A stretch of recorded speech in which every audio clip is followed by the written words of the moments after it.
What is going on, everybody? How you doing? Welcome to the show. Uh Hopefully our get Big John, what's going on? Who we got? We got the card. We got Arnie. How you doing? Dami, what's happening? Big John, happy birthday. Chuck, how are you doing, sir? All as well. Brandon, how you doing, buddy?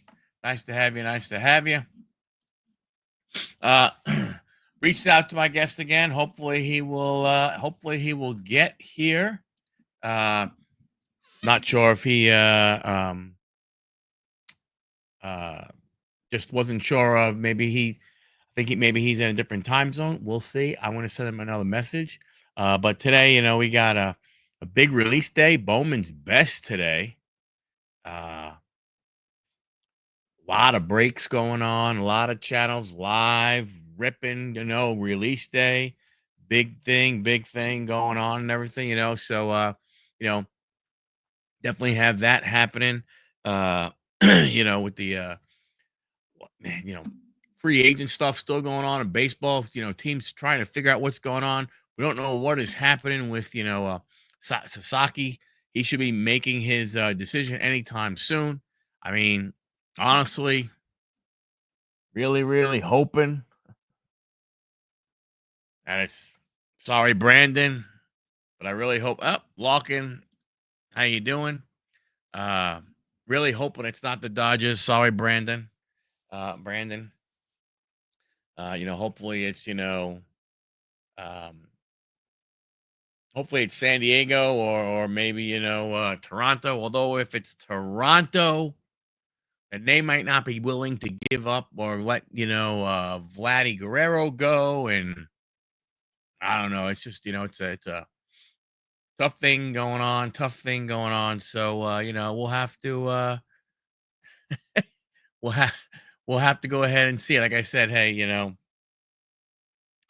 if he does sign with the evil empire of the West Coast, then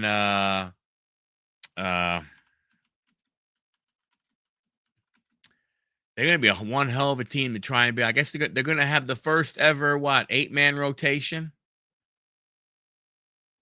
From that standpoint.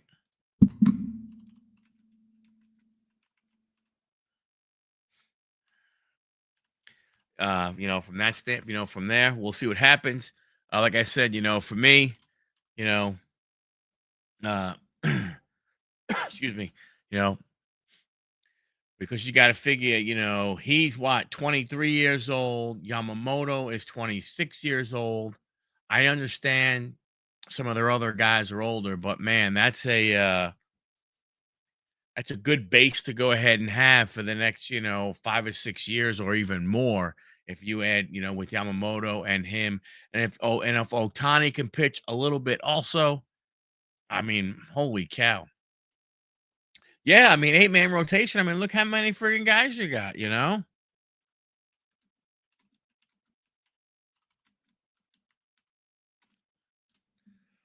mean, they again, that's assuming, I know Ohtani, what, they got what? Because they have, again,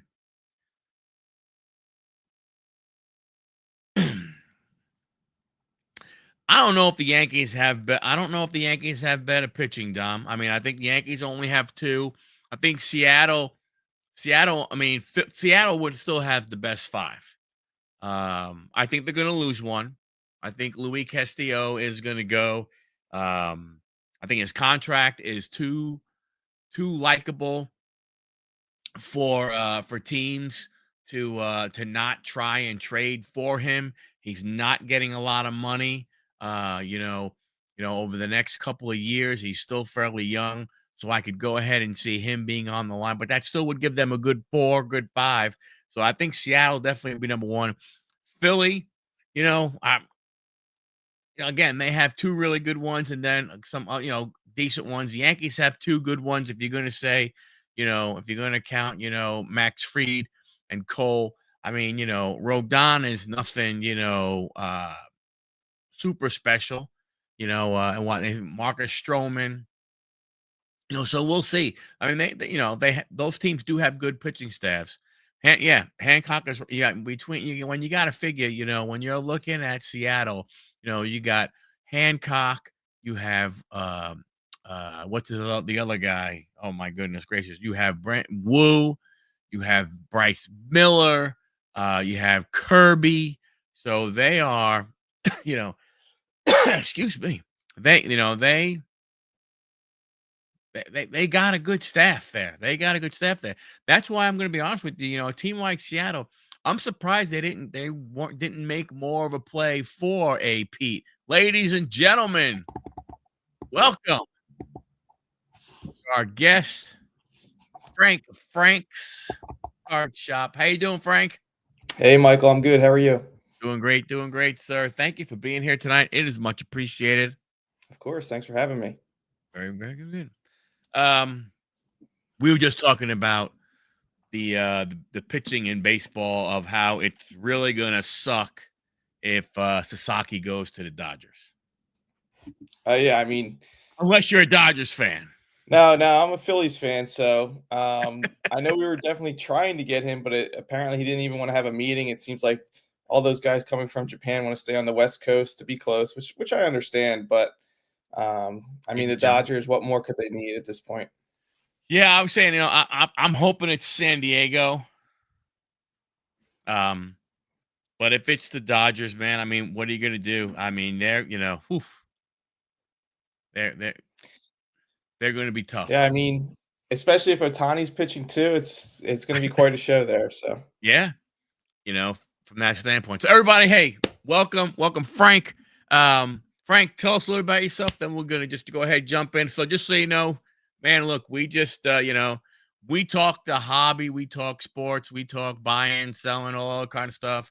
This is there are I don't have a list of oh my gosh questions here and everything. It's on the fly and everything, and we just go with it and have a good time. cool. Yeah. So I mean, I originally started collecting football cards with my dad back in 2004. So it was a pretty good year. You had Rivers, Roethlisberger, Eli Manning as rookies. And, we really just did that for that year, had everything in a binder. And didn't really touch it again until 2011, 2012, where a couple of the guys on my baseball team said that they were going to something called the National in Baltimore that year. And my dad and I said, "Hey, we'll tag along with you and see what it's all about." And ever since then, collecting's been a huge part of our lives. So I was buying, selling, and trading ever since that day. Started up an eBay account. Eventually started an Instagram account. I guess in 2017, 2018 time range, and then over time just building. As a buyer and a seller. Eventually made the switch in at the end of February of last year to go full time into cards between my eBay store, selling across other social media platforms.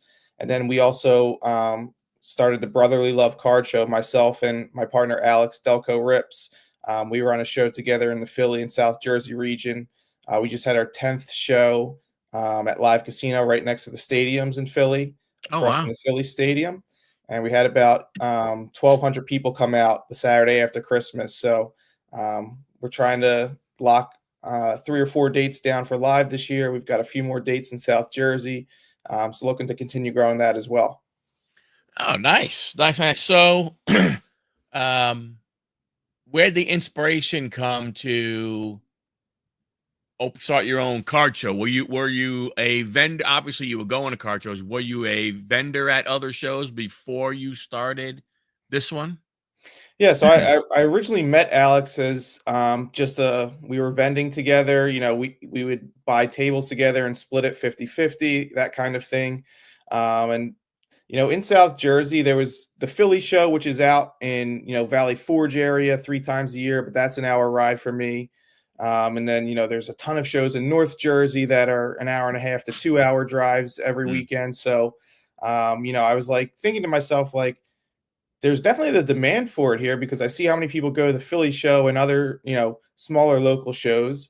And I have some pretty good connections. I think I can do this, but I didn't really want to take that leap by myself. So knowing Alex, and he's got, I guess, 7 or 8 years on me, age wise. So he's been doing it a lot longer than me. And he had a lot of really good connections in the area. So, getting to know him through vending together at shows, I approached him about the idea. I had already reached out to some local people that I knew that, were vendors at shows around us, and seeing if they would be open to another show, and got really positive response. So we ended up taking the leap January of 2023, and that was our first show. It was a 50 table show in a small country club. We probably had way too many people in there for fire marshal standards or whatever you want to call that.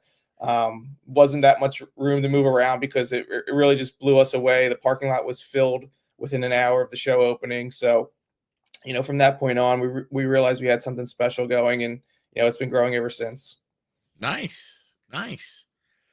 Did you envision that when you decided to go into cards full time? Did you envision because that's, like everything. I mean, if you're doing, the eBay, you're doing the other social medias, and then, was that just like the next evolution of you for going ahead, and bringing it all together? Yeah, I mean, I was, I have always had a business sense. I went to school for marketing, and, was working in digital marketing for 2 or 3 years at different ad agencies and, digital marketing firms. So I always kind of had that, entrepreneurship background in me. Rob? And, taking the skills that I learned from that job, and, the hard skills of, how to work with social media accounts, how to get the word out, email marketing, all those kinds of things. I had a really solid foundation in how to grow something. So, seeing what I was able to do with cards on the side while I was still working my full-time jobs kind of gave me the confidence to say, hey, if I, went full-time into this and devoted all my time to this, I could probably make a pretty good living, doing something I love, as opposed to, just being able to do it on the side when, I'm not doing a full daytime job. And you're still able to use your business sense, your business skills that you gain because you need to promote what you're doing. I mean, it's not like you can just go, For hey, sure. we're going to start a show and I'm just going to throw some flyers around. Everybody's going to show up. You still have to go through everything else and everything. John from Fire Starter Breaks, brick and mortar store. Not yet. I'm in the process of maybe getting that soon. I've started reaching out to some local spots around me just to see what pricing looks like. But I'm enjoying the flexibility that being in cards full time has, and I don't know if I want to be tied to a physical location 7 days a week, 365 a year. Maybe that's where I go. Still in the process of it, but I kind of like the flexibility that this has. Some days you can, sell $3,000 worth of cards, and the next day you could sell $0 worth of cards. But Yeah. at the end of that month, your sales number's still where it needs to be. Not every day's a grind it out. Have to work 9 to 5. I kind of find myself working more hours on cards anyway, just because it's what I'd be doing. Even if I had a regular job, I'd still be sitting on eBay at night. Yep. So that's maybe something in the future, but it's kind of a wait and see right now. Well, that's good. Rob's in the Philly area. He's got to check out the show. Yeah, our next one is booked up for February 16th. It's at Congregation Bethel in Voorhees, New Jersey. I think it'll be our 6th or 7th show at that location. We have about 125 tables there, and we typically get a crowd of 750 to 1,000 people each show there. So that's pretty successful. Oh, wow. Yeah. So, if you guys go, if you go into this description, you could go ahead, and Frank's IG is there, his link tree is there. So if you go to his IG, I believe that I know on his bio underneath this picture up top, there's the information for the Philly card show. You can go right there and get it and everything. Again, all his information, not all. I mean, his IG, X, eBay, YouTube, Yep. whatnot, and his link tree are all in the description. So if you need to find anything out about him, just go down there and and check it out. Not right now. Wait till after the show. Stay here right now. You can leave later. But so what is it like? We'll say first part of having a table at a show, setting up and everything, what is your normal process when you're actually going to be a vendor sitting behind the desk, sitting behind the table? What it is, when do you start to figure out what you're going to bring and all that, everything that goes into showing up on that morning to unload all your stuff? Yeah, so being a vendor, I think, is a little bit of trying to sell cards, but it's also a lot of, opening yourself up for buying opportunities and trading opportunities. I find that, the easiest way for me to get fresh inventory in is through trades. So, someone has a card I want, I have cards they want, whether someone's adding cash or not. I find myself making the best deals that I make through trades, but in terms of just setting up, I kind of go with an expectation of, hey, this is a big regional show. There's probably going to be a lot of big time buyers here. Maybe I'll bring out my more expensive stuff. If I'm setting up at, a 50 table local show, maybe more stuff in my cases is that, $5 to $100 range cards that, a kid might walk up with $20 and, want to buy an Eagles card in the South Jersey or Philly area. So, when I'm setting up at the Philly show or my show, I always have a lot of Eagles, Philly Sixers out. A lot of my stuff is, relevant to the market that I'm in. When I go up to North Jersey, I might bring out some more of my New York cards just because you're kind of trying to cater to, who the PCers are in that area. And then, I always, my biggest thing is when I'm walking around as just a collector or someone who's walking around at shows, if I don't see prices on your cards in the cases, I'm probably not even going to spend the time to ask, because if you have 15 cards in your showcase that I want to see, I don't want to have to ask you for 15 prices. So that's something I always do as a vendor is I make sure there's a price on every single one of my cards. It's out front. I know a lot of vendors go the opposite way and they want you to ask for the price. But I'd rather just, have the price set out there, and Yep. I'm always open to offers on those prices. If someone shows me some recent sales that justify what their offering is, I'll probably accept it. But, I just think it's easier to be transparent about your price, be upfront about that, and, willing to work off of that, as opposed to, I could have an Eagles card out there and see a guy in an Eagles jersey, and, some dealers will tell that guy 250 when they really want 200 for the card because, they think he's a fan. So, that's a big thing for me is being upfront about pricing and, kind of trying to cater to the market that you're in at the same time. Yeah, and I mean, especially, when you're the vendor behind the table and everything, you know, you have 3 or 4 people come up. How do you, without the pricing, I mean, it's got, to your point, when you're at a show, the last thing you want to do is wait. When Yeah. you're walking around, like when I go to a show, I don't really want to, wait to find out if, hey, oh well, I see you, Frank's dealing, with this other guy over here. I have, you know, and he doesn't have his cards marked, and I have questions about these couple of cards over here. Now I have to wait for you to finish that interaction, however long that takes. Right. And to your point, it's like I'll book that. You know what? Nope, never mind. It's just easier for me, like you said, to move on to the next table. I always found, it's what you said. I always found that interesting that that guys would not have it there. And I understand there may be some guys, the market can be volatile at times. So I mean, I kind of sort of, you know, I guess I kind of sort of get why they don't price them, but unless something strange happens, if you're getting ready to go to a show and you have a case, and I don't know how many case, I mean, I'm thinking, like if I went to a show, I'm probably gonna have one, maybe two cases. I don't know how many cards it's gonna be, but I should be able to price them during the week and be comfortable enough knowing that when I go to the show on Saturday, that those prices are going to be good. Again, unless something, odd happens. You know what I'm saying? Unless there's a tragic event or something along that which causes a spike. We may not like that, but that's what happens in our hobby, you Yeah, and know? I think you kind of just have to pay attention to the market too, right? Like if you have 100 cards in your inventory, let's say, and probably 5 to 10 of those cards might change in price from your last show, to be honest. Um, if you have a Shohei Ohtani card and he just went 50-50, that card might go up. Then you can check the price and change it if you need to. Most of your inventory is not going to be fluctuating so heavily that, you can't have things priced ahead of time. And, I get that some people, have so many cars that they can't price everything, but the stuff that's in my showcase, I pretty much know what I paid for it, what the last couple sales are, because I'm checking a lot. Right. Maybe a full time person who has a full time job might not have the time for that, but at the same time, if I'm paying money to get into a show, I want to be there where vendors, have prices on their cards, are willing to deal, and not just sitting on their phone looking up the last sale and trying to price off of that.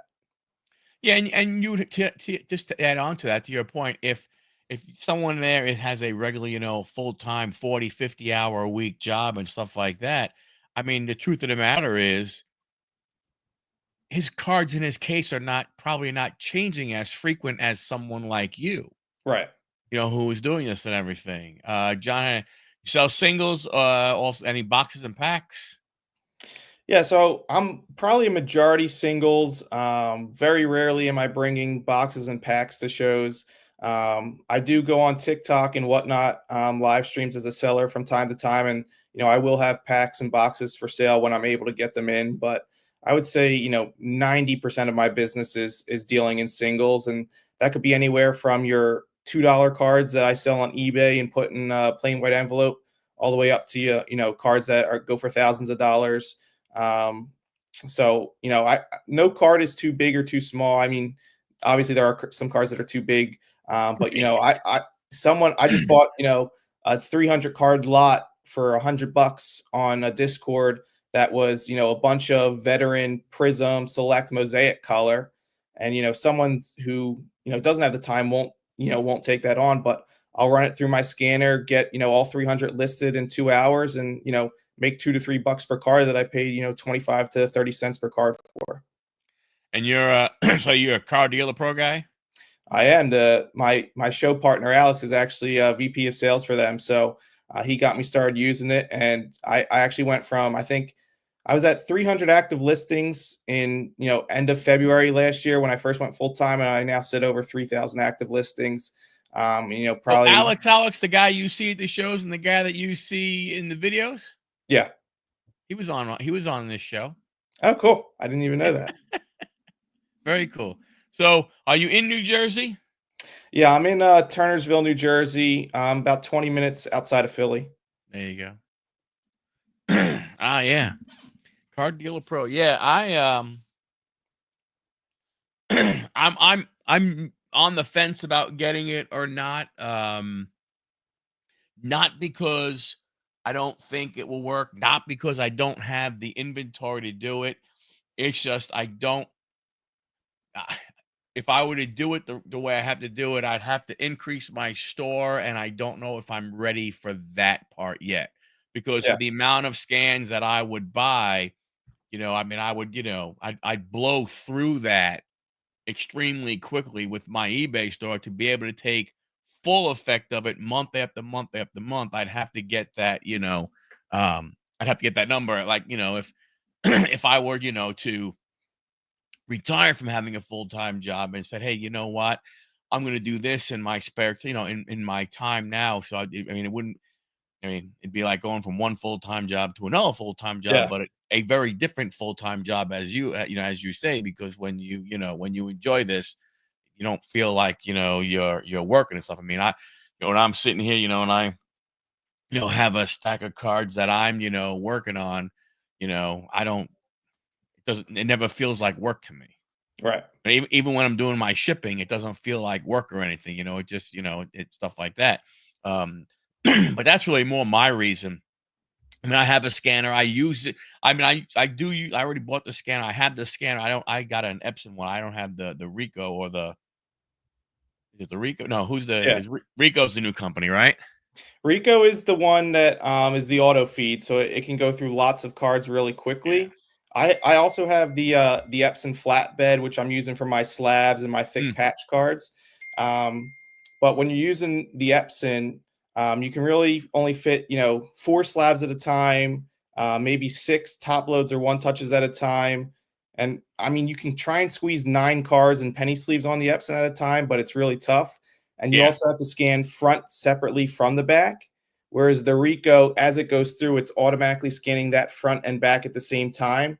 And it's also properly titling your file so that you can just drag and drop into the eBay lister or into, Car Dealer Pro or similar software.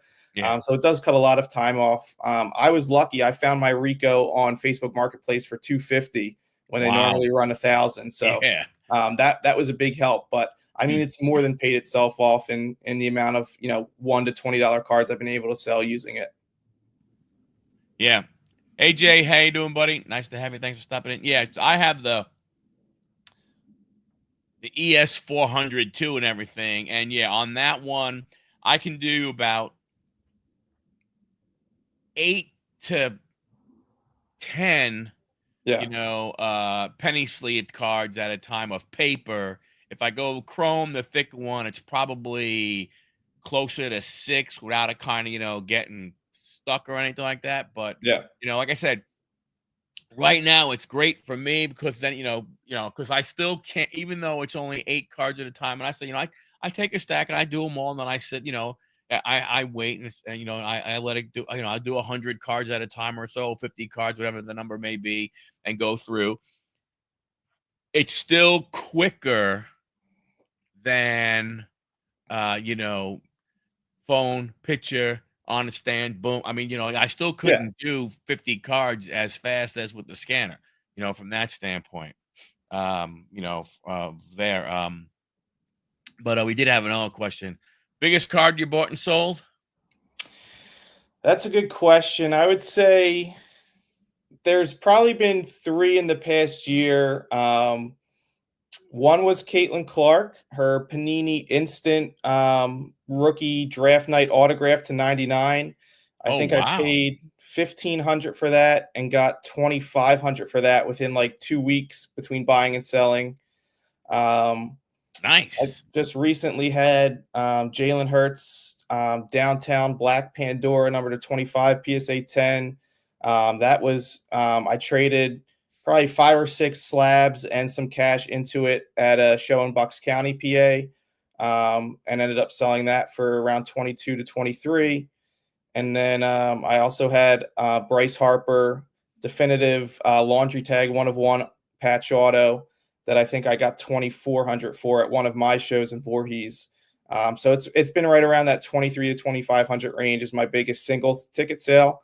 I've done lots that altogether were bigger than that, but in terms of an individual card, it was probably those 3.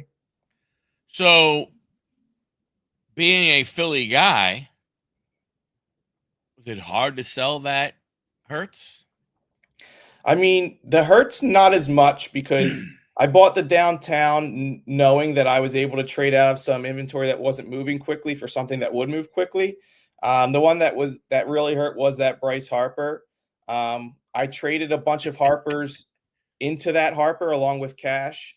And I didn't really plan on selling it, and I kind of just put 2,500 price tag on it and put it in my case, kind of just to show it off. And someone walked up and offered me 24, and I wasn't expecting that. I said, come back, let me think about it.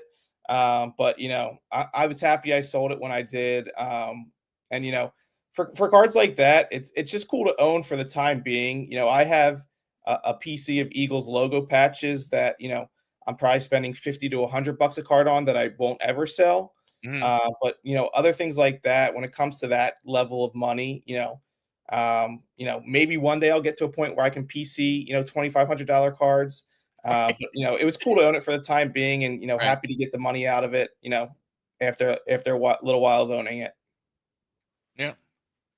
So, what do you collect for yourself? Dom wants to know. Yeah, so kind of just mentioning that the Eagles logo patches. So let's see. I have this right here, which is actually 2 different cards. They're both Nelson Aguilar, but when put together, you get the full Eagles logo. Oh, wow. So those are 2 separate rookie patches. I just have it in the booklet holder to show off. So that's something. That is very, very cool. another booklet, actually. This is Ryan Howard, Steve Carlton. I bought at the National in Chicago this year. Dual game worn patch autos. So that's probably something that's not leaving me. And something that's a little less Philly related is when my dad and I first got back into cards in 2011, 2012, one of the main products we were opening was 2012 Topps Prime Football. And I would get a box for my birthday or Christmas, or did a bunch of chores and earned a box. And the main thing in that was every box you got a rookie patch auto. It had 4 patches plus the auto. And I was lucky enough to pull the Andrew Luck back in the day. Oh, I wow. pulled the Russell Wilson, and I've actually accumulated the entire set run of 2012 Topps Prime. They're called Level V rookie patch autos. So I have every single rookie: Robert Griffin, Nick Foles, all those guys. There was also, I think there was 8 or 9 veterans that also had a Level V patch auto, and I have every single one except for Des Bryant, because I've never seen that card in the last 13 years now. Oh, wow. I don't know if it was a redemption and it never got fulfilled, or they never made it, but he was on the checklist.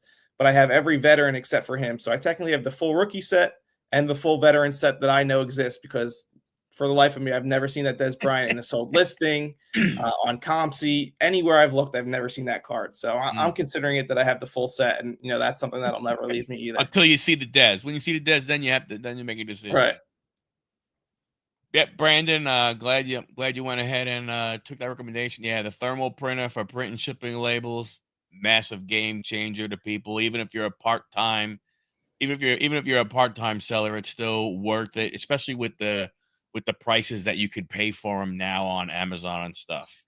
Yeah, I mean, I've probably been through, I don't know. I order my labels in the 1,000 pack for my thermal printer, and I'm probably on my 4th or 5th, 1,000 pack of thermal printer labels by now. And it still blows my mind. I'm buying, a ton of cards on eBay and Discord every day. How many cards I get that are still physically mailed from the post office with a handwritten address, because you're paying what, 30 to 40% more for your label than you would just buying a thermal printer. And I use Pirate Ship, but I know there's like plenty of other, alternate shipping sites that give you that discounted rate, same as eBay. So if you're not using a thermal printer, you're probably just lighting money on fire at that point with shipping. Yeah, well, I'll tell you, I use Pirate Ship also because I started reselling in 2017. I started reselling though everything other than, I've always been a sports fan and stuff like that. I mean, I opened up my first pack of cards in 1976. Wow.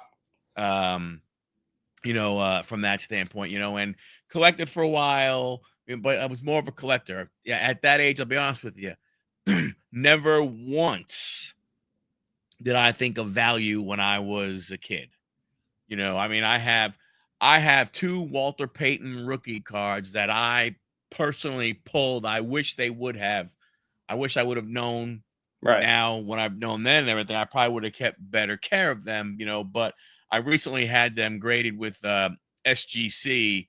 One came back a 4 and one came back a 6, which I was extremely happy about. When you think about up until I got when I got back into it and started realizing value, and then you got to figure, if I pull that card in the 70s, that card was never in any kind of sleeve or any kind of protection for over 40 years. Right. So to get a 6, for the way I treated it, extremely happy.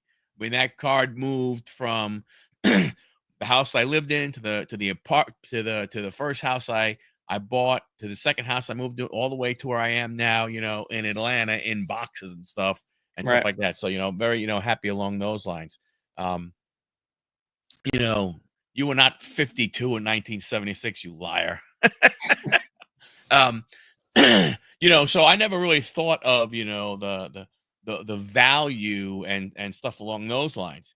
So I never really looked at, that type of stuff.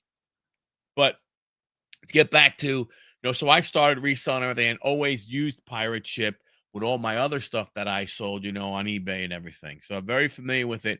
Every time I go there, I always open up the chat and I always ask the question, is there any way you guys can look into getting like what eBay has of standard envelope? Because I told them, I said, you do not realize how much business that could bring you, because there'd be a ton of people that sell on Discord, on X, on Yeah. Instagram, on YouTube, that would go ahead and go to Pirate Ship and be printing off for those, $5 cards and all this other kind of stuff, $10 cards, being able to ship it, that way and everything. So I really wish they would. I keep like I said, every time I go to Pirate Ship, I open up that window.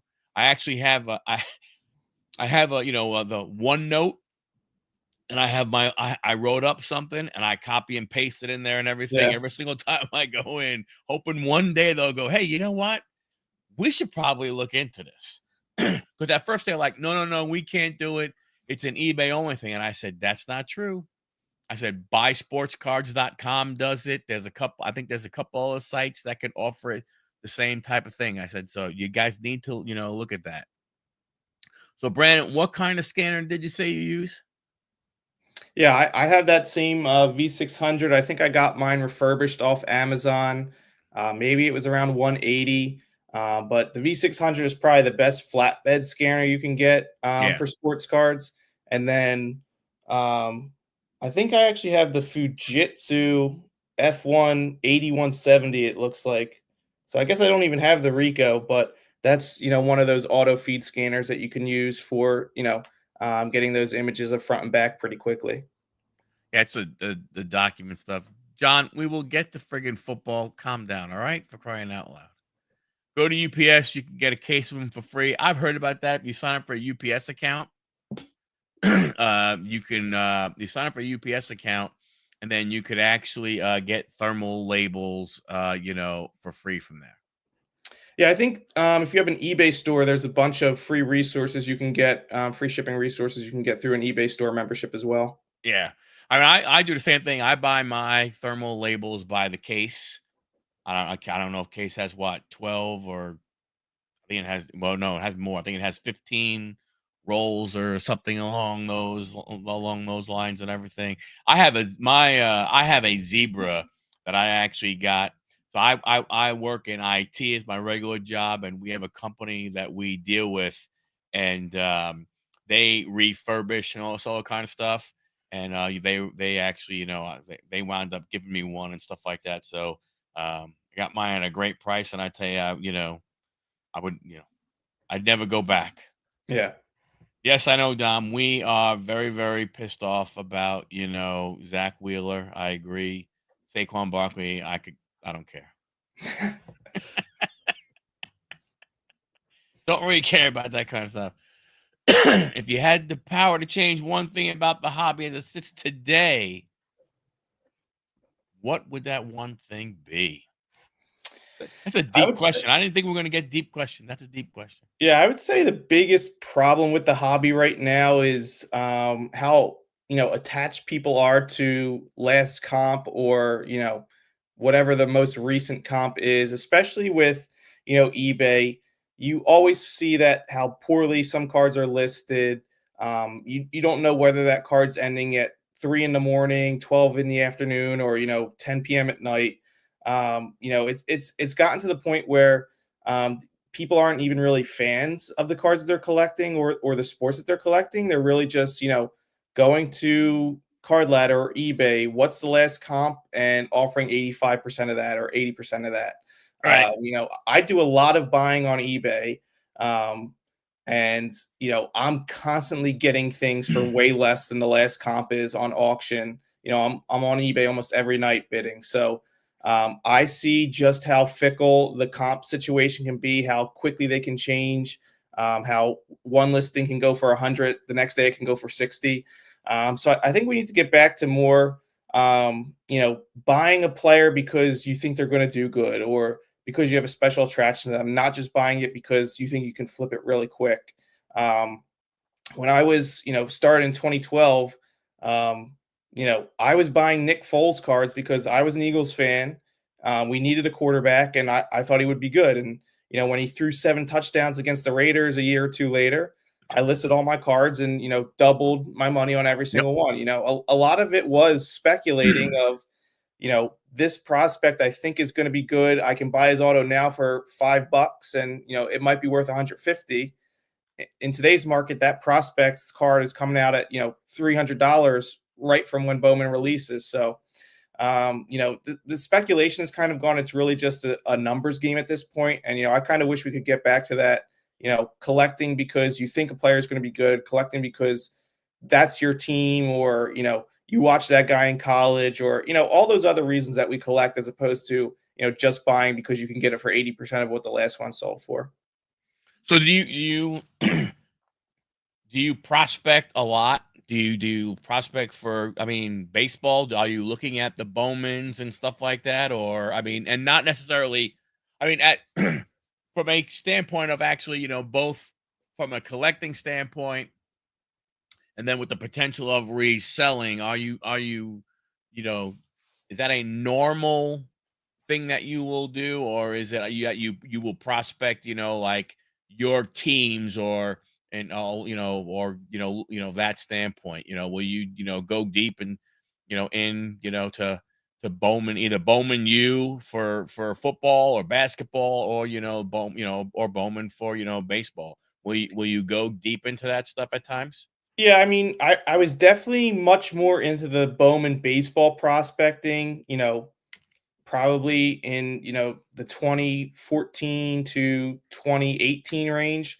But I just got burned one too many times on, buying that 18-year-old and him never panning out, or, whatever the case may be. So in terms of prospecting is, I'm looking for that guy that has 1 to 2 years of experience, showed you something in the major league level or in the NBA or in the NFL. Um, and maybe their value's down because they were on a bad team, or they got injured to end the season and their prices dropped. So at the beginning of this baseball season in December through, January, I was buying a ton of Bobby Witt, a ton of CJ Abrams, a ton of Bo Bichette, a ton of O'Neal Cruz, and I pretty much sold every single one of their cards for a profit in sometime in March or April. Right. I know CJ Abrams came out to a hot start, had a ton of home runs. O'Neal Cruz was the hottest thing in spring training. So all of those guys had already played in the majors for 1, 2, maybe 3 years. They showed that they could, hit home runs or have a high batting average, but for whatever reason, their card prices dropped a bunch, this past winter. So I was able to scoop up a bunch of them. I haven't really started looking into this season who I might do for baseball. But I'm sure there's guys hanging out there. And same thing with basketball and football. Basketball, maybe that guy was on a bad team, but the last 10 games of his rookie season, he averaged 20 points. And people haven't really picked up on that. And you could buy him in the summer, in the off season, or with the NFL, maybe that running back or that wide receiver had a couple 100-yard games, but struggled at the beginning of their rookie season. That's the kind of prospecting I'll do, as opposed to buying that 16-year-old first Bowman that you have to wait 7 years to see anything out of. Yeah, and then the hobby is very fickle when it comes to Bowman. It seems Yep. Bowman is a there are guys who and girls. I don't want to piss anybody off. That live and die by the Bowman, and they look at the Bowman and they say no. The first Bowman is the first Bowman. That's the first. That's it. Yep. That's the one. That's the one. There are guys that are like that, and then you have Victor and I. The rookie card master guy, who, if it don't have the RC on it, a different story. And that's what's great about the hobby also. Do you, however it is you want to do. Yeah. If you want to do first Bowman and you believe that is the official, first card of that guy, and you consider it the rookie card, go right ahead, collect it. I don't care. Not going to bother me. Not going to bother my collection. If you think it has to have the RC on it, that's fine. But the problem you have is okay, if you wait for the RC, okay, then which one is the rookie card when Right. there's, if you, let's say, let's just talk, Topps baseball. Okay, there's Topps, then there's chrome, then there's archives, then there's triple threads, then there's, then there's all the parallels that are in there, Yeah. all this kind of stuff and everything. I mean, so okay, so which one of those is the rookie card?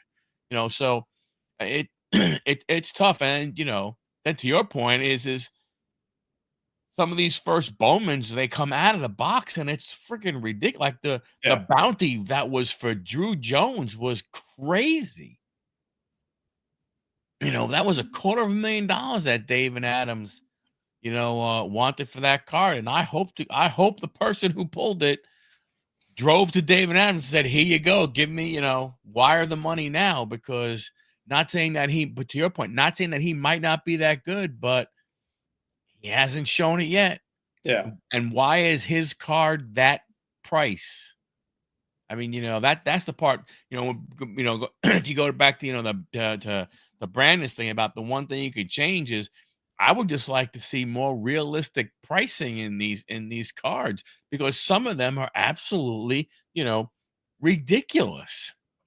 Yeah, like my main focus is football right now. And, ever since I guess it was, I don't even want to say 2020, but definitely 2021, every rookie quarterback, already has priced into his rookie cards, 3 Super Bowls, 2 MVPs, a Hall of Fame career. This card I have right here is actually on consignment. Bo Nix, Prism Manga, case hit rookie. Oh, wow. It's a $4,000 card. Wow. What does he need to do in the next 15 years to justify that price going forward? And I just listed same guy consigning with me. Let's see. We got Jaden Daniels orange prism, true prism orange. Uh-oh. $600 comps. Michael Penix, no huddle blue, $600 comps. Like, I don't know. Like the Jalen Hurts, who's already been to a Super Bowl, you could get his PSA 9 of that card for $100 or $150. But the Stroud and the Jaden Daniels and all those guys, they're priced up so high that the only place they could go is down. And you're thinking about it from and look at Daniels and Bo at least have shown something. Penix, what did he do? 5 games, 4 games? Yeah, it was like 170 yards a game, touchdown, interception. And that card is worth $600. Yeah, that's crazy. That's the thing that gets me. That's the one thing. Like, I just don't, when you look at the prices that some of these cards are going for, it's just ridiculous. And it prices a lot of people out of the market and stuff. I mean, like you took it, you like it yourself. You're saying, that, that you may look into a brick and mortar. Maybe you will, right? Yeah. Well, how are you going to go ahead and, think about I mean, obviously you have thought about it, but it's astonishing to think about how much money you may need up front to fill your shelves based off of the prices for no reason. I mean, look at the look at the Bowman Best, what they're going for right now for a jumbo or whatever it is, hobby box. Why? Yeah. It makes why? So you could go ahead and I mean, I don't even know who the hot what. So you can pull a Bonanza or Bazanza, whatever the hell the kid's name is for Cleveland. So you could pull that card. Yeah, I mean, the pricing of hobby boxes has just gotten so ridiculous. I mean, I've been, like I said, I've been doing it for 13 years now, pretty much, as a full-time hobby and now a full-time career. Prism boxes were probably $150, all the way up until maybe 2019, 2020. Yeah. And the Topps Prime boxes that my dad and I were buying were $100, and that was a lot for us then. Sure. For just a hobby. When you're seeing products like Absolute, which is a really bad product outside of the kabooms, go for $600 a box just because there might be one kaboom in your case. Yeah. That's 12 boxes. 11 people are going to lose big time. And even if you hit the kaboom, you might only get, a $500 kaboom that doesn't pay for your $600 box. I mean, And the same thing with Donruss, right? You're only trying yeah. to get downtown. Yeah, I mean, the Donruss Blasters, you get 90 cards, and unless you get it downtown in your box, you have, 90 fire starters at that point, Yeah, because the Donruss paper doesn't do anything. right. Yeah, I mean, it's that's the part that has shocked me over time. And don't get me wrong, the buying and the selling. I mean, again, you know, 70s, 80s, 90s, I was going to, I was going to card shows. So it wasn't like, buying and selling, what hasn't been a thing, forever and everything. It just wasn't like, like to your point, you know, you didn't walk in and see a case loaded with $1,000 cards. Yeah. Unless they were a bunch of Mickey Mantles and Hank, it's like, you know what I'm saying? Like you didn't see a modern card for those crazy prices. Yeah. From that standpoint. What's the asking on the Daniels orange? That is up on my eBay account on auction ending Sunday night. So hopefully they beat the Lions, and my consignee gets a good number for that card. Yeah, well, yeah, you should have to go ahead and at least win a Super Bowl or do something rather than just get drafted number 1 overall.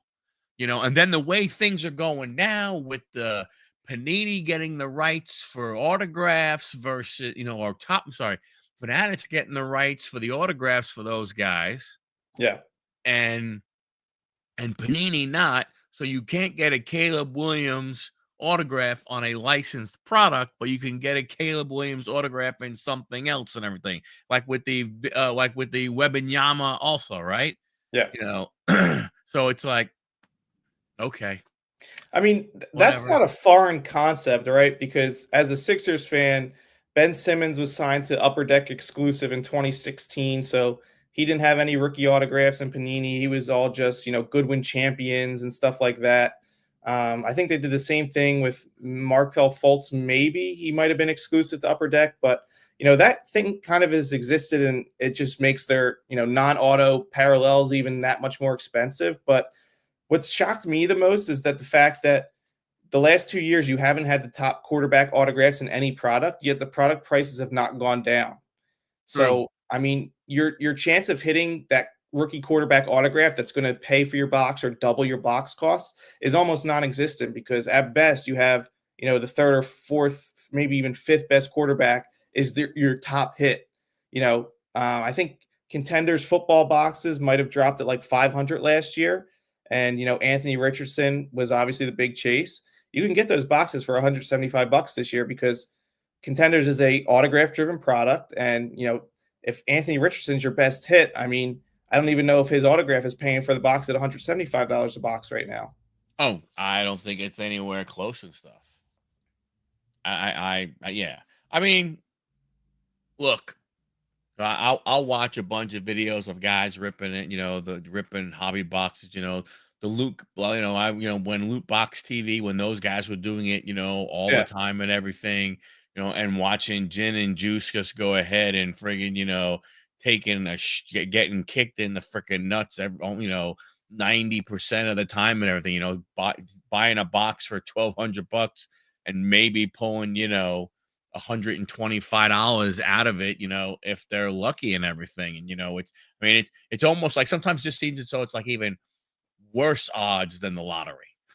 Yeah, I Yeah. mean, from that standpoint, but no, Brendan, you're right. It's not that, and it's just not about the players. I mean, it's not, we're not like to me, when that Michael Penix card, this is not about Michael Penix. Yeah. It has nothing to do with him. But I mean, but it does have something to do with him, just from a standpoint of is that, you know, it has something to do with him just from a fact of you'd like to see him do it on the field before you invest that kind of money into his card.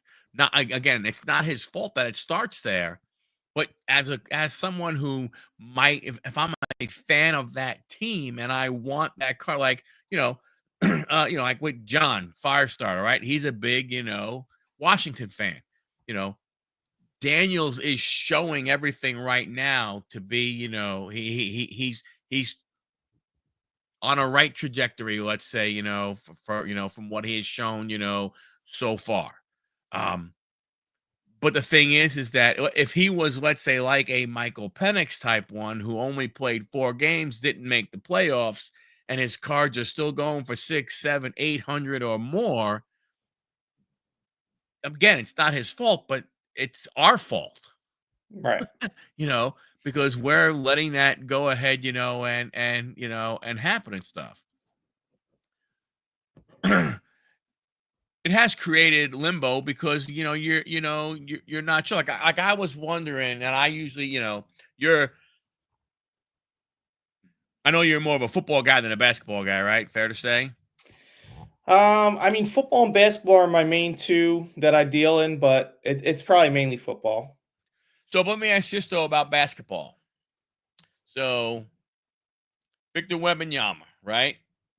You got him in Panini with the Spurs, with the little RC and everything, and you have that card. You can't have an autograph.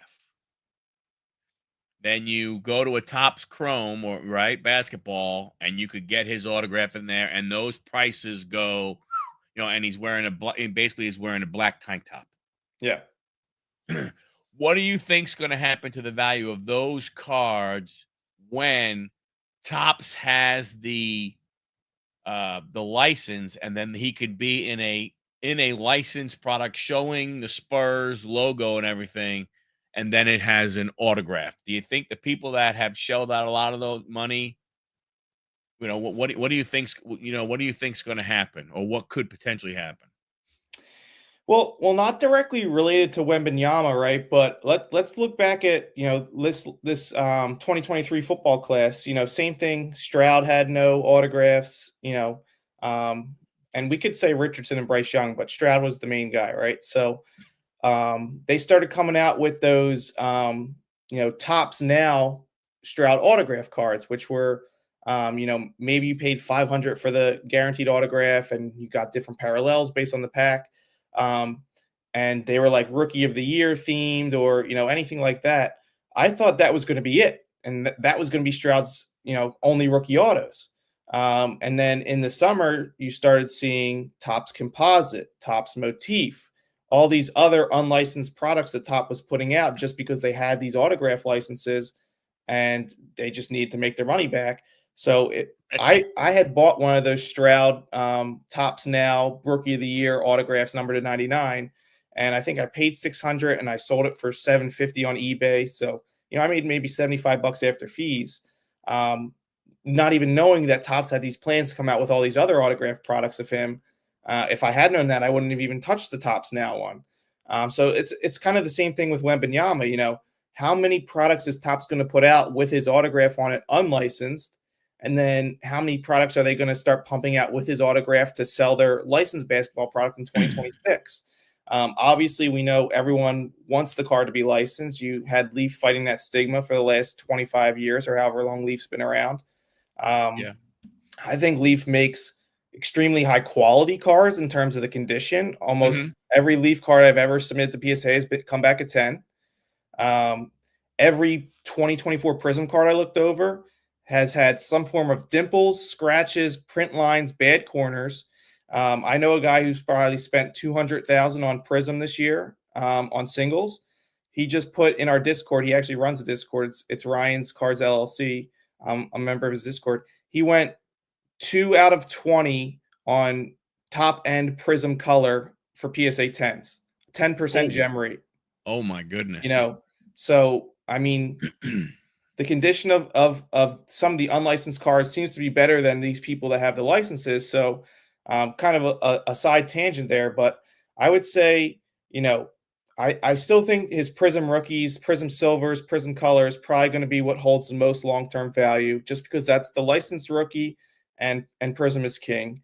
I think these things like the Topps Chrome, the Topps Chrome Sapphire, everything they're kind of pumping out now with his autograph on it will still have value. But personally, I would rather have his Bowman U or Bowman Best auto in the Metropolitans licensed jersey than the unlicensed Spurs rookie autos. I just think, it's almost like wanting that first Bowman auto versus the rookie auto. So if you're buying a Wembanyama auto right now for long term, I think Best and Chrome U probably have the most long term staying power because it was his first autograph cards. All the logos are on the jersey. It's fully licensed. I don't think these, pajama cards, as we're calling them, Yeah. have any value long term. I mean, they load these up with veterans and Hall of Famers, but they're basically worthless. I mean, Leaf cards outsell Topps Chrome, Topps Composite autos, Topps Chrome basketball autos. So I wouldn't be investing in that long term. If you're going to flip it quick, be my guest, but I would not be holding on to unlicensed anything. And If I I think that the issue you have also is that for the part-time casual type guy, you know, you walk into Walmart, you walk into Target, you walk into your LCS, and you buy a blaster of Topps Chrome basketball. You got no shot of getting anything. I well, mean, you really. I mean, I think the best. Well, that's not true. I think you could get an autograph in a blaster, but it's like one in like 35,000. yeah, I was gonna say I actually ended up buying a couple of ladies came up to my table at my show, I guess last June, with a Wembanyama Topps Chrome Future Stars auto redemption that they hit out of a hanger $15 hanger pack at GameStop. And I ended up paying them $1,500 for that card. So they did pretty well. But I Yeah. mean, for the majority of people, I mean, I opened up a couple of Topps Chrome Megas and Topps Chrome Blasters just for my TikTok and YouTube. And I don't know, there might have been $5 worth of cards out of each box. So, Yeah. I mean, for most people, you're walking away, with your head down saying, why did I open that? Yeah, I mean, I look my channel, my normal stuff that I do is I call it I waste my money so you don't have to, so you could go ahead and see, Yep. look, don't get me wrong. I mean, I've gotten lucky, on some things, out of and I actually made, if sports top 10, and actually I was in a video by Tops of an on-card gold auto of Derek Jeter pulling it out of Topps Chrome Platinum, Nice. a 9 out of 50 on a gold and stuff, but 95, well, yeah, easily 95% of the time, there's not a ton of stuff in there and everything. Brandon, you're right. I think I think it is cool that now you're starting to see that a little bit more. That the players are becoming collectors and stuff like that. But I mean, I think it's cool when you look at these young guys, these kids, and somebody pulls their one of one refractor, or they pulled their jersey debut or something like that, and they're like, "Hey, I'll make a trade," and so on and so forth, and everything. You know, Mike Trout going out there and buying a whole bunch of his cards and everything like that. When you have a $400 million contract, I don't really think that's like, it doesn't really make the difference. It's like Juan Soto going out now and buying all of his, anybody who will sell him his cards. Pretty easy to do for him, Yeah. from that standpoint. Uh, I have not heard anything about Topps Heritage maybe getting shelved. Have you, Frank? No, but Topps related, I've heard that in Topps flagship, we're not going to have Mother's Day pink, Father's Day blue, or the black parallel Yep. in 2025 Topps. I mean, I don't know how out of touch you have to be with collectors that, those are some of the most iconic, paper flagship parallels. And, you Yep. know, every blaster box has like these Halloween or Easter themed parallels, which, don't do anything for me, but, you're going to get rid of the chase parallels that everyone wants to see in exchange for, purple, magenta, speckled at $9.99 that, Or it just doesn't make any sense. every single card having the golden mirror. Yeah. I mean, come on. I mean, it's great, but you know what? I want a league leader's golden mirror. Yeah. From that standpoint, everything. No, you're right. We do get a bunch of those guys in Allen Ginter. Allen and Ginter that's fun. I like that one. That's a fun rip for me. Yeah, they did add that wood card. What is it? What they did add something. But you're right. I mean, I don't know. I don't understand. It's even like it's going to be interesting. Why? I shouldn't say it's going to be. The funny thing about Series 1, I don't know if you've seen the checklist. Not yet. I've just been So seeing on Twitter, a lot of people complaining about the lack of those parallels and things like that.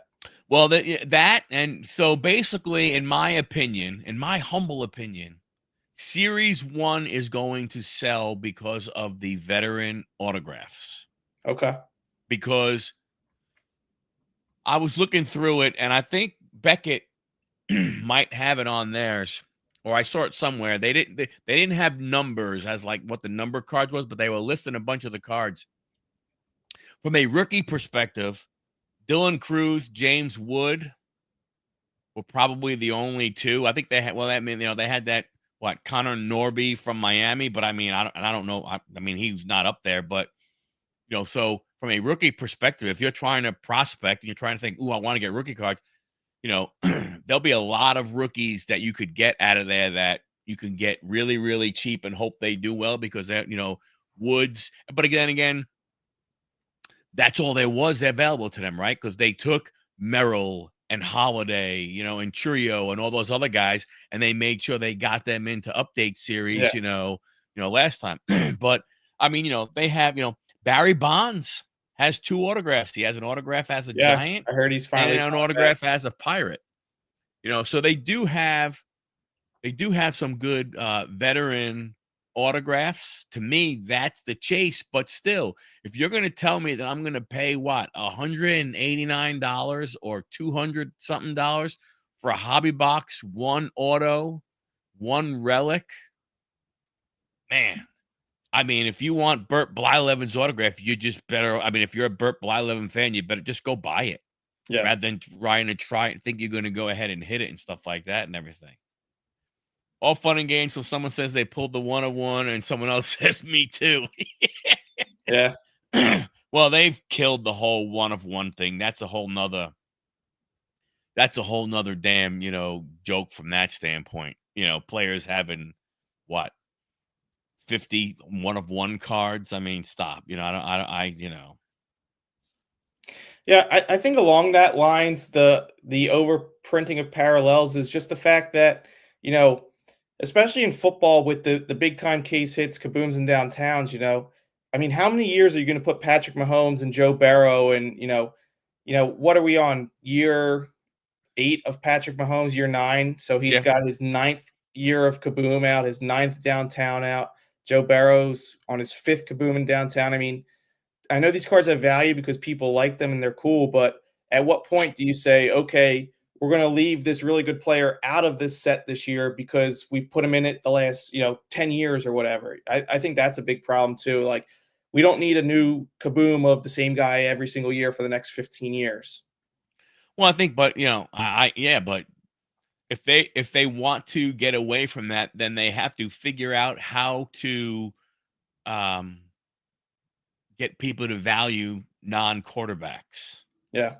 When they can go ahead and get, if they can figure out how to get, wide receivers more value and not just Chase and Jefferson, I mean, a lot of the other guys, and running backs, when you got, when you can figure out a way to go ahead and elevate those, then you could get away. But yeah, to your point, I mean, ooh, look, this Patrick. And then the funny thing is again,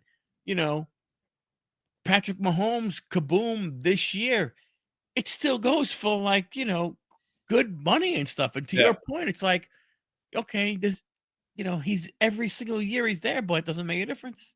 Yeah. Going away up. They're going to keep the real ones, autos, and put those in flagship. Well, I think, I don't know. So it's, you could pre-order hobby for 89, but so I think you could pre-order it for 90. Oh wow, I think wasn't that crap, that there was something on Monday, wasn't there, for Wasn't that when you could pre-order, I think? So they'll probably be 130. Okay, I guess. Yeah, I mean, I remember buying, I guess it was 2022 Series 2 at the National for Rapper Redemptions. I was probably paying $70 a box. And I was getting the 4-card Bowman pack that I was selling for $60 itself. Right. So, Series 1 coming out in 2025 at 90 pre-order and probably more for the day of. It just doesn't make any sense. I mean, I don't know.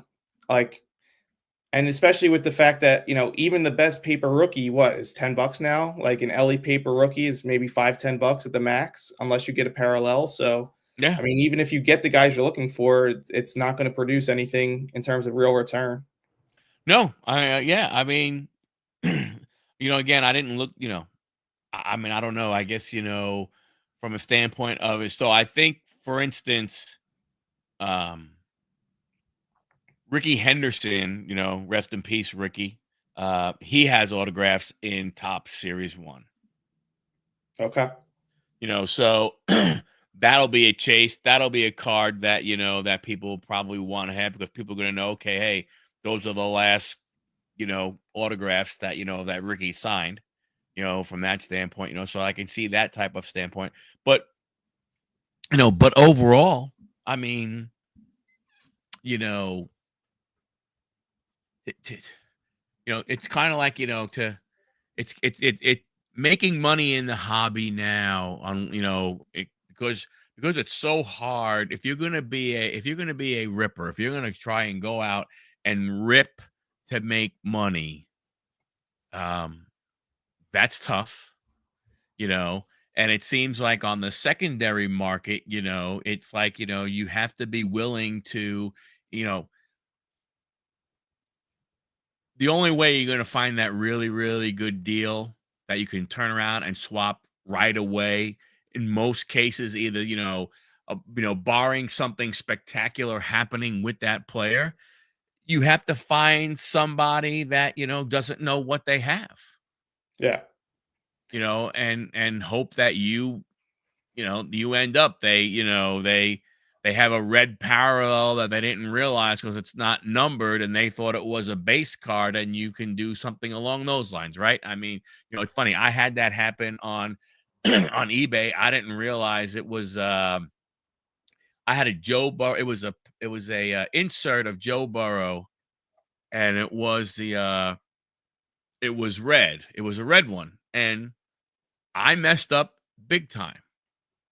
When I was comping and everything, I just must have looked, saw it, and I went, "Oh, this card only goes for whatever, $8." You know? So I put it up for $8, but I, went ahead, and had, offers on it and stuff. And somebody came and started at like $5, and I was like, "No." $6, no. $7, no. And I'm like, "Okay, what the hell's going on here?"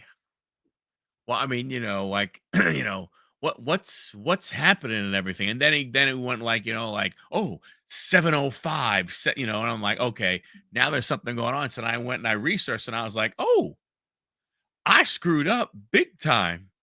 I'm going to go ahead and I'm going to end this listing. I said, and it's like, that guy screwed up. If he would have said, wow, here's a deal right there. It's the red parallel. This knucklehead has no idea what he did. Let me just go pay full price for it rather than trying to nickel and dime. Then he got hosed out of it. Yeah, I mean, it's very along those lines. I think, a huge problem is the fact that people let deals go these days for minuscule amounts of money just because, oh, I have to pay this percentage, or last one did this, I can't pay, over that. But, there's cards where, I want 125 and someone it really wants it, but they'll only pay 120 because that's the percentage they need to be at to make Uh, money in their mind or something. The amount of deals that could happen but don't because of this new mindset, I think is just really hurting the hobby. And the fact that if I see a good deal on eBay, even if they have best offer on, I might just go out and buy it right away because maybe I did have a situation where I sent an offer in recently, and the guy said, "Thanks for sending in that offer because I realized I had this price at the completely wrong price." So, if you see a good card for a good deal, don't press your luck. Just pay the price that you're comfortable paying, and if that is full price, then go ahead and get it because you never know if someone mislisted something or whatever. But um, if the deal's there and you're comfortable with it, I'd say make the deal. Yeah, I agree. No victim like it, but when did the base card movement just fall into the unwritten rule? I don't know. I don't know. Well, I think the base card rocket started.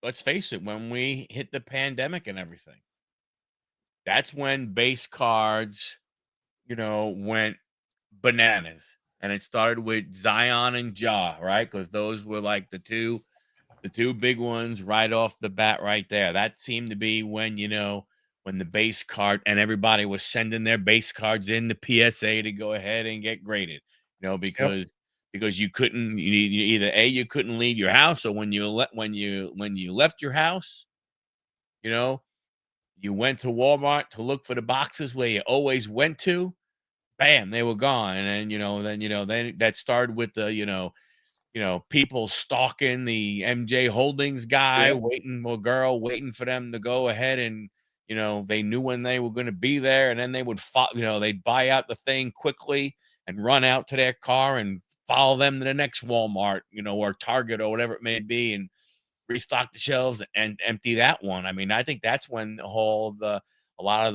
the base card stuff happened. And that just led to, well, hell, if a base card is $10, that means a colored parallel's got to be 3 or 4 more times than that, Yeah. even though it ain't numbered or anything, even though it's just the pink version that's not numbered, or the blue version that's not numbered, but man, that's got to be worth 5 times as much now. I mean, I think that's when that whole thing started. Yeah, I think one of my worst trades in history was I had a Josh Allen immaculate rookie logo patch and a Sam Darnold immaculate rookie logo patch. I mean, at the time Sam Darnold wasn't that good, but I think I traded both of those cards for 15 Rui Hachimura Prism base rookies that were doing 10 to $15 a piece. So I mean, in terms of trade value, it was probably like a $200 trade value in terms of base Prism rookies. Hmm. And by the time you get them back from PSA, a PSA 10 suddenly worth $10 with that card. Yeah. You know, but yeah, I remember pulling out vet Prism base from 2019 just because of how crazy every vet Prism base was going and selling those on eBay. When today those have absolutely zero value.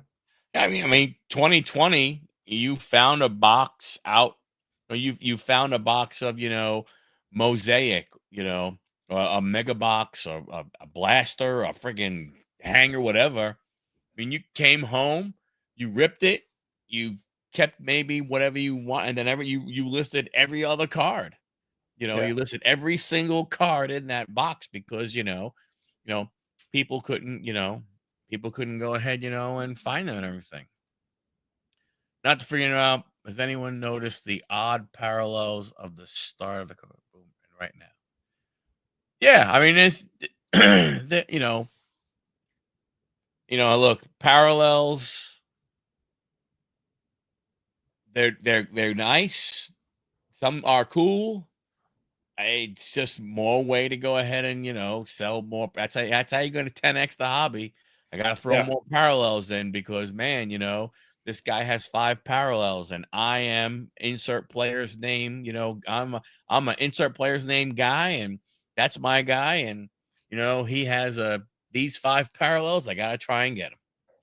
And what they've started doing now with even parallels that have been historically there in Prism this year, I think they bumped up the hyper, which has always been numbered to 175 in football, is now numbered to 230. I think the purple ice went from 225 to being out of 230. Optic football last year, the hobby blue went from being out of 179 for the last however many years, so now it's out of 199. So they're adding more to the print run of these traditional, hobby parallels that have been here forever, as a way to extend even further the amount of product they're able to print. Yeah. They do have RC. That's that guy, who won 7 Cy Youngs. We don't really talk about him that much on this channel. No, but it's and it's funny. I hear people all the time. I hear people and people go, man, I wish the hobby would go back, to the way it was. And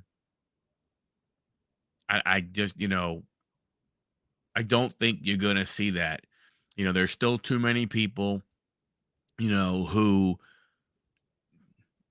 not people like you who do it as a full-time thing, but there are people who still are expecting to buy that card for $100 or $200 or $500, and it's going to be a $60,000 card, one day.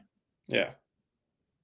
You know what I'm saying? I mean, I think there are still a lot of people who think along those lines and stuff, and the funny thing is, I've always said to somebody, I said,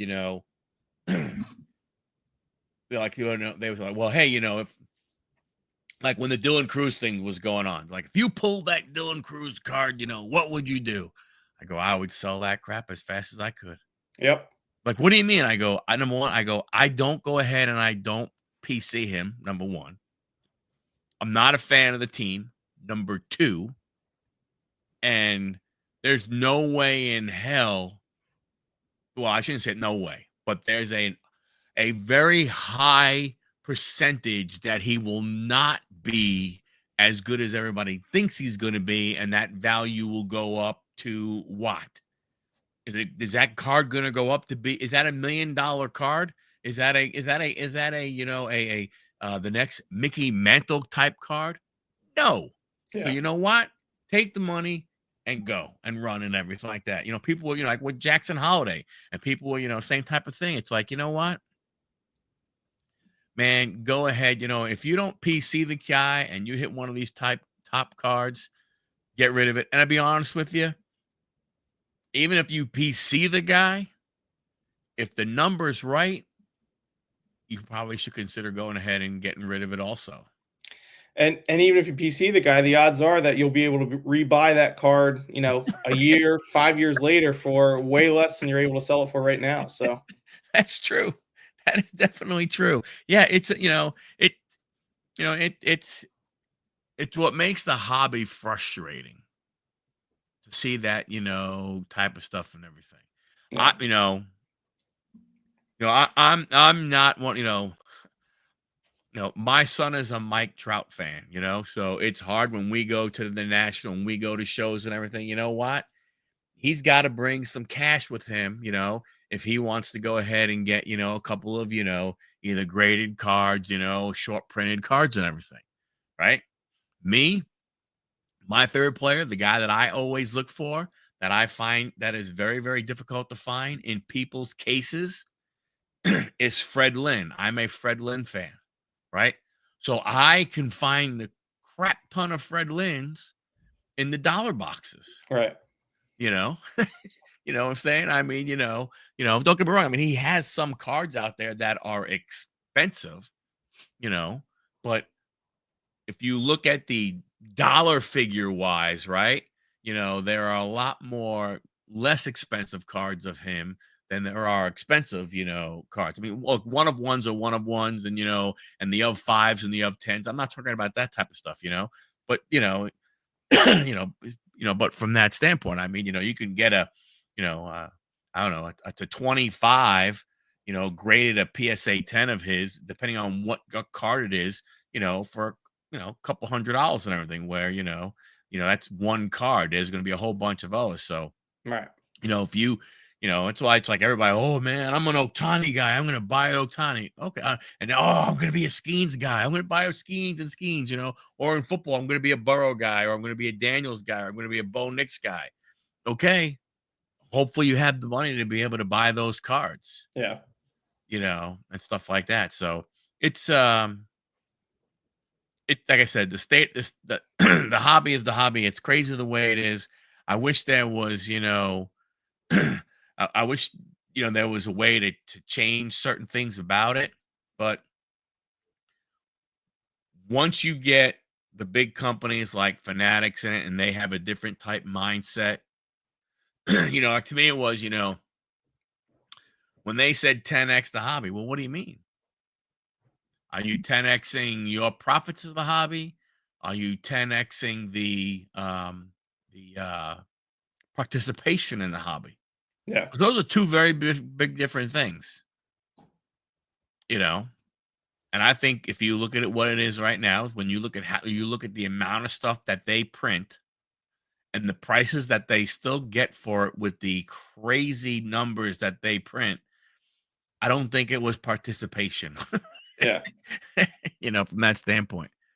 And I mean, I think even with the COVID boom and stuff, I feel like Topps was one of the only companies that was still putting out affordable products. Like the lowest level football hobby box was still a $200 to $250 box, whereas Right. even in 2022, you could get Topps flagship for what, 60 to 70 bucks a box, and Yep. now that seems to be disappearing right before our eyes as well. So, they know what they're doing. It's definitely calculated on their part. They're pushing people more towards breaks so that they can spread the costs out amongst 30 consumers as opposed to one consumer. Yep. And that makes it a little bit more manageable for the buyer because they don't have to pay 12 grand for a case. Maybe they pay 3 to 400 for their team, but at the same time, um, I don't really, ever pay for other people to open products that I buy. The enjoyment is me opening the pack myself or me opening the box myself. I don't always want to have to enjoy it through a phone screen or, a YouTube live video. The point of cards is to hold them in your hands, to feel them, to open them, to sort through them, all that kind of stuff. So, I think they've got to be careful with what they're trying to do. Yeah, and when they get when they get football, when they get basketball, I mean, I don't know. It's going to be interesting to see how creative they get. Like, it's hard to believe that we'll go back to. I mean, I know we have Donruss and hoops and score, or that type of stuff. Um, when you looked at basketball and football, those were never the product, right? Like that was, I mean, recently at one time, Donruss and score Yeah. people, oh my gosh, I got score, I got Donruss, right? But you look at today, right, with football and basketball, look, it's Prism, it's Mosaic, right? I mean, those are the two things. It's it's hard to believe, that in just a few short years, you know, it's going to be, we're going to be going back to, paper is going to be the first thing that's going to come out. And then you probably get a Chrome card after that, Yeah. so that's going to be interesting as the things go, stuff like that. You know, but, yeah, I don't know. You know, I guess like, I mean, I've always said, and I continue to say, the hobby is your hobby. Collect what you want to collect. I mean, if you're a baseball fan, you know, even, and if Leaf throws a baseball product out there and there's no logos and you're a baseball fan, I mean, if you want to buy it, good for you. Yeah. There are people who go, I will not buy anything if it doesn't have the team logo on it. Good for you. That's great. Go ahead, do it. I don't care. It's not going to affect me. Right. I mean, it's not going to affect what I go ahead and buy. You know what I'm saying? It's like, it's no different, that, if I mean, whatever you buy is not going to, affect me as my, hobby guy, right? I'm still going to buy, what I like. I don't, I mean, from that standpoint. Yeah, I mean, and for me, a lot of people have, found me through TikTok or Instagram recently, and they come to me and say they're new collectors, and they're asking me what the best box is to buy, or what the best break to join in is. And my answer to them is always take that money and go buy singles and buy the teams you like, buy the players you like, buy the cards you like, because you know even if those cards go to $0 in value, if you bought it for a specific reason, it will always have value to you. If Exactly. you're joining breaks just trying to make money, you're probably going to lose. And even if you do hit big that one time and, it makes you feel like a winner, that card might not have any meaning to you outside of the potential monetary value you get for it. So the advice I'm always giving to new collectors is buy the things you like, buy the things that, if cards suddenly had no value one day that you would still like to look at, you would still like to hold and, you know, um, enjoy or display in your room or whatever, Um, and that's the real way to go about it as opposed to, going to the casino every night on whatnot or TikTok or whatever you have. Yeah, I was in a I was watching a guy do a sale. He was I forgot what website he was on, but he was streaming it to YouTube, and somebody jumps in the in the chat, and they're like, "Hey, I'm new to this. What's the best pack I should buy for $20?" Yeah. Um, yeah, none. I mean, I, you know, you know, you that's a tough one to go ahead and answer. I mean, maybe buy a $15, if you could find a hanger box, but going out and buying a pack, that stuff really doesn't happen anymore. It's not like it used to be. You Right. know, like I was telling people, when I went, I didn't go when I first started in when I was collecting when I was 11, 12 years old. Me and my buddies, we would get on our bikes and we go to the stationery store, which had candy and cards and stuff like that and everything. And you know, the card section was typically right up by the register.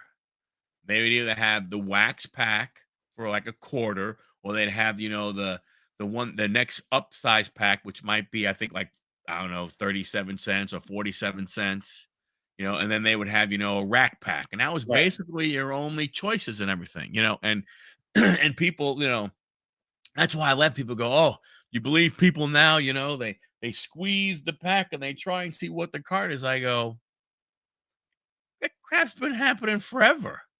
I go, "I did that as an 11-year-old." They're like, "You Yeah. didn't?" Yeah, I go, "Yeah." I go, "When I only had $2 to spend on cards and I was gonna buy, let's say 4 packs or 3 packs." I go, "If I look at the sell pack, if I had the guy on the front and on the back and there was only 15 or 18 cards," and I'm like, "Well, crap, I already have those other 2. Right. I'm I don't I'm gonna pick the other packs that I knew I didn't have the players that was on the front and on the back." So I'm like, that stuff has been happening forever, guys. Don't think this is new to the hobby. When there were people that were 10, 11, 12 years old that, weren't looking at value, they didn't care. You looked at a rack pack and you go, I got the 3 on the front. Nope, I'm not taking that one. Right. I only have 1 of the 6 that I could see. All right, I'll buy that rack pack, from that standpoint and everything, so but hey, you've been going for an hour and a half. I don't want to keep you any longer. I know you're a busy guy and everything. Thank you so much for coming on. Any last words for the chat or anything like that before we go ahead and sign off? Yeah, I definitely just want to thank you for reaching out, having me on. Really enjoyed our talk. I could talk about cards forever with people, and there's not a lot of things, not a lot of topics in this world that I could say that about. So happy. There's a lot of like-minded people that have this hobby to share. And same thing. I was just kind of saying. I would say you can never go wrong with buying things that you like, buying your players, buying your teams. Buy something that has meaning to you. Stay away from the boxes and the breaks as much as possible. And as a full-time seller, I run breaks every once in a while, but the people that come into my streams and ask me, which product in my TikTok shop should they buy, I'm like, I tell them to go spend singles and not to spend money with me, even though it's my business. Yeah, So I really think that, as these people like us who have been in the hobby for so long, we really owe it to everyone new joining the hobby to kind of steer them the right way. And I hope I did a little bit of that tonight. So most certainly thanks did. again for having me, and hopefully we can chat again in the future. let's definitely do it again. Let's definitely go ahead and do this again. This was a lot of fun and everything. Appreciate it. Again, appreciate you spending time. And everybody, again, don't forget, all Frank's information is in there. Go check him out and everything. And we will be back next week, episode number 108. Thanks a lot, everybody. Have a great evening. Bye. Thank you.